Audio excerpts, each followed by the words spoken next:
we are now, this issue of broad-based government, Madam Speaker, is what is hurting us. We want to come to the truth. This broad-based government, Madam Speaker, is eating our 30%. We must know this one, Madam Speaker. And that some names are coming from 3 major tribes. And this thing we must be able to name, Mr. Speaker, Madam Speaker. Madam Speaker, it hurts us from the names of, even in Bungoma, the name of one Madam Koni wa Kwabubi, who appeared even on the nomination list of UDA as a senator. Where the name was dropped, we never knew. Up to now, she's languishing at home. If we have to give names and go to gender, let us balance all over the country, Madam Speaker. Madam Speaker, we passed the names here. We saw that EACC is going one direction. We have talked of this one direction. Everything, Madam Speaker. Look at this, even the Mount Kenya. When we see names going one direction all the time, Madam Speaker, we have also our 30% agreement of western part. We have seen no women from the western region. Madam Speaker, when I talk, I did not come here to represent Kenya. I came here in Parliament to represent our constituents and our region. That's why, Madam Speaker, I come here to oppose this list. And if I have to oppose, I oppose with facts. From tomorrow onward, as we appoint names here, let us see Kenya as a country. Let us draw the map of this country and balance every part and even put thoughts in every part. Madam Speaker, I'm one disappointed man, MP from Bungoma, to have seen no woman. And Madam Speaker, we have very bright women who have gone to school properly also from our sides. I want this one to be a lesson to this house. Lesson to this house. As much as we engage. There is a point of order, Honorable accepted, but mark my time. It is not you to accept, Honorable Kalasinga. Point of order from Honorable Kaluma. Honorable Speaker, under the Constitution, regional and ethnic balance of commissions is looked at when you look at all commissions cumulatively. Honorable Speaker, is Honorable Majimbo Kalasinga in order to determine regional balance, particularly representation of people of his ethnic community, based on a single commission in which only 2 members are being appointed? Yet, Honorable Speaker, if you look at even the appointments we passed before, who is Jacqueline Mwenesi? Who is Jacqueline Mwenesi? Honorable Speaker, unless this is justified and substantiated, it should be withdrawn and it should be looked at cumulatively. It is not you to reply, Honorable Kalasinga. You had very few seconds remaining, and you have made very serious accusations. Honorable Kalasinga, take your seat. Take your seat. I will give you your time. Yeah, I will give you your time. Just hold it.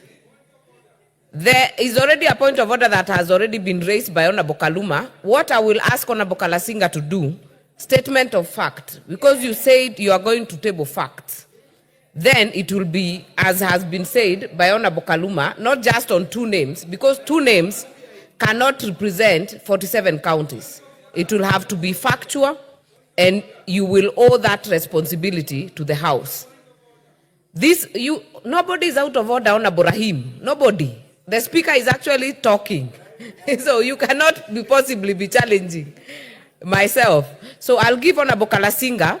You have a few seconds remaining. Set the record straight. It is okay. It is your right to oppose, but statement of fact. Madam Speaker, as a statement of fact, and a fact, I am a member of Parliament for Kapchai, Madam Speaker.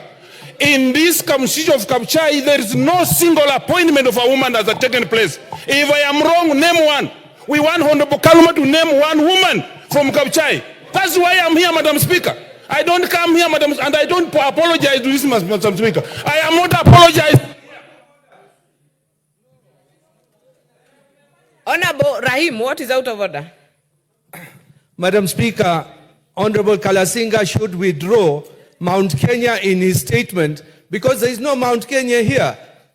This Honorable Jaldesa is from Isiolo. She's not from Mount Kenya. So he should withdraw that all the appointments are going to Mount Kenya. He has to withdraw, Madam Speaker. Honorable Kalasinga, you only have a few seconds. Statement of fact. Madam Speaker, statement of fact. I want Honorable Kaluma to name one woman from Kabuchai who has been appointed. I'm here on a matter of fact, Madam Speaker. I apologize for using the word Mount Kenya. But I am not apologizing for a matter of fact. No single appointment has taken from Kabuchai, where I represent, Madam Speaker. I am here on a matter of fact. Name for me one. Name right now. What is out of order, Honorable Kaluma? You see, Honorable Speaker, I stood in my place here, and I raised the issue of a misleading statement. That number one, while saying nobody from his ethnic community is in these commissions being appointed, that should be looked at cumulatively. But even in terms of National Gender and Equality Commission, Honorable Speaker, this is not the full list of the commissioners of National Gender and Equality Commission. These are just 2 being appointed. This commission has 9. The former chair was from Bungoma, and there are members from the Waluhya ethnic group in the current commission. So if he didn't know that, let him apologize. But I was also emphasizing, Honorable Speaker, so that we don't mislead the public that some regions are being excluded. Just this morning, we have passed Mwenesi. So he cannot run from that, Honorable Speaker. He cannot run from that, Honorable Speaker, by, going back and claiming he was talking of his constituency. If it is constituency, even my own constituency, we've never had anybody called a commissioner, leave alone in National Gender and Equality Commission. So he has to withdraw or speak in alignment with the Constitution. Yes. Honorable Member for Kabuchai, if you are here earlier, the previous speakers had already spoken to this already. If you were listening to motion number 13, we had 8 appointees. They cannot all come from every constituency. 290, it is not possible. So I know what you're trying to do, but kindly do not mislead the House in terms of saying these 2 should come from Kabuchai. It is not possible. But I would want us to make progress. I'll give you 30 seconds, Honorable Member, Honorable Kalasinga, because your time is up. Honorable Speaker, to guide the House properly. Honorable not Speaker, mislead the House. I want to agree with you, Honorable Speaker, but now cumulatively, Madam Speaker, all the commissions and appointments on this floor that has happened, no one has come from Kabuchai. I stand my fact, Madam Speaker, and I'm not withdrawing. Honorable Kalasinga, we have only done 3 appointments today.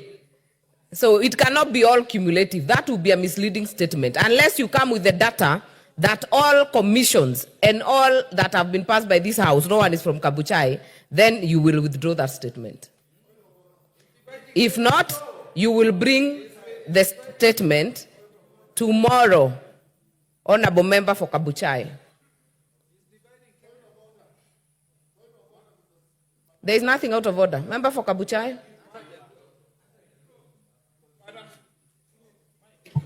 Madam Speaker, this is a honorable House, and this honorable House must tell me what to bring here.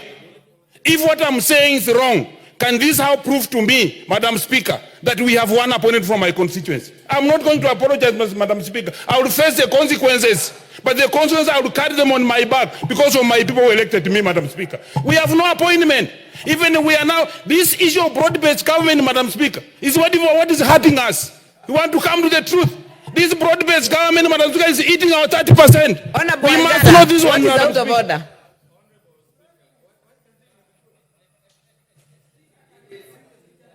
Madam Speaker, thank you for giving me this opportunity. Madam Speaker, we are members of parliament of this country, and this is a national parliament. Madam Speaker, people are not appointed because they are coming from specific constituencies or villages. People are appointed because they are Kenyans and they qualify, and regionally. Mr. Speaker, sorry, Madam Speaker, the member for Kabuchai knows very well the Speaker of National Assembly of Kenya comes from Kabuchai. That position alone holds so many positions and is the 3rd in the ranking in this country. Is he in order to insist that any appointment must come from his constituency. Yet we are not complaining. Even today when they mention of Mwenesu, we know it's from our region. We accept. Honorable Member for Kabuchai, I actually gave you instructions to withdraw a specific issue from your contribution. I will remind you, standing under 107A, a member commits an act of gross disorderly conduct if the member, number B, declines to explain or retract use of unparliamentary words or declines to offer apologies despite having been ordered to do so by the Speaker. Thank you very much, Madam Speaker. I will expect you to do exactly as I had said.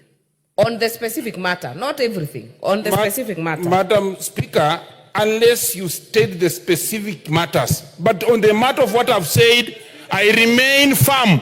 I remain firm, Madam Speaker, that what I said, I have knowledge about it, and if there is anything that you want me to prove or I've said wrong, prove to me that this is one person was from my constituents in terms of the appointments they have made on the floor of this House.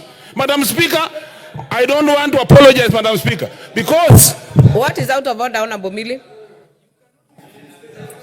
Thank you, Madam Speaker. Madam Speaker, we are in the 16 days of activism on gender-based violence. And gender-based violence comes in many forms. You are sitting on that chair as a speaker, and you are a woman speaker. You must act with authority. My good friend, I know what he's doing, but your authority as a speaker cannot be undermined when we are here as women leaders. We will not allow. We will not allow. No.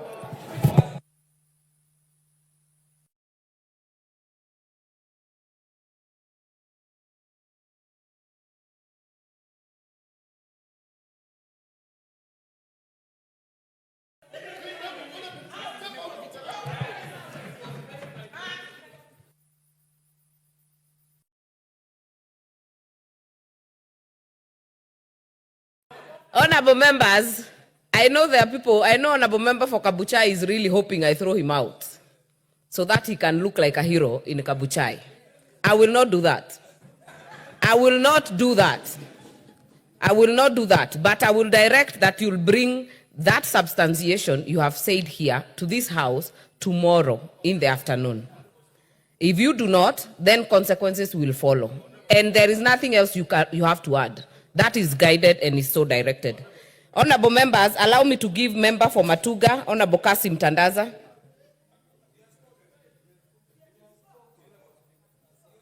Honorable Kasim has not talked on this issue.